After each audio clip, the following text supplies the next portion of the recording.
If you'll just give me 1 second here, I need to prove somebody on the internet wrong.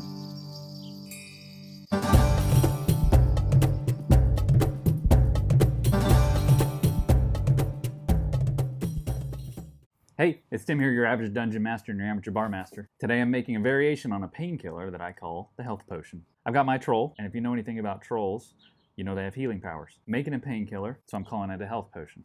1 ounce of cream of coconut. Cream of coconut is sweetened coconut cream. Don't buy coconut cream, buy cream of coconut. Or buy coconut cream, add sugar, and boil it down. Make yourself your own cream of coconut. Honestly, it's easier just to buy cream of coconut. I'm using the cream of coconut first because I want to use my thickest ingredient and then wash out my jigger as I go. Surprise pineapple juice. So now I'm ready to go with 4 ounces of pineapple juice. With so much juice in this, it's a great summertime drink. We're going to pour it in this tall glass over ice. You just want ice in the summer, right? You just want a big drink, cold drink over ice. 2 ounces of watermelon juice. Watermelon puree. It's strained watermelon puree. Just pureed up some watermelon and strained it. Got yourself watermelon juice. You can use that for all kinds of drinks. 1 ounce of coconut, 2 ounces of watermelon, 4 ounces of pineapple, 2 ounces of a dark rum. I'm using a Puerto Rican rum here.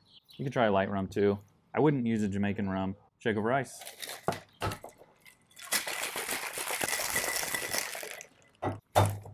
There's a lot of liquid in there. So shaking in a Boston shaker like this might seem a little intimidating. As long as you've got ice in there, when you slam it in to lock it and start shaking, the temperature change will suck the tin closed and keep it from spilling out. If you're dry shaking without ice, you got to really hold it together because it will leak out. But when it's cold, it'll suck it closed, that vacuum from the temperature change. And then you just have to deform that point where they're touching, and they'll break that seal. Tall glass here, we're going to get some ice chunks.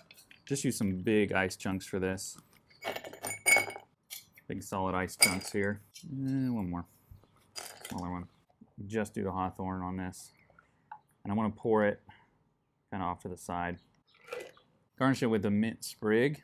Take this mint, ruffle up the leaves. It'll release some oils.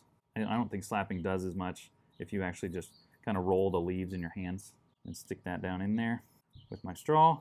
And then I'm going to garnish over the top with some nutmeg. Nutmeg goes really well with pineapple and coconut.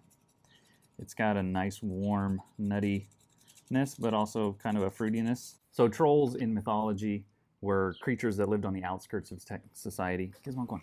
Just outside of villages, and they were smarter than ogres. Gizmo, come on. Go.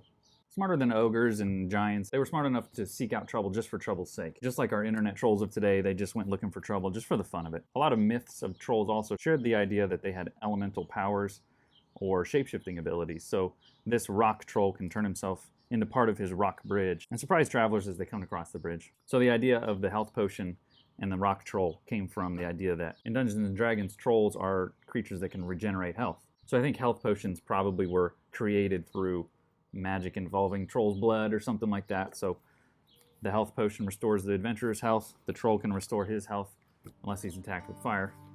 Cheers for the health potion. Delicious.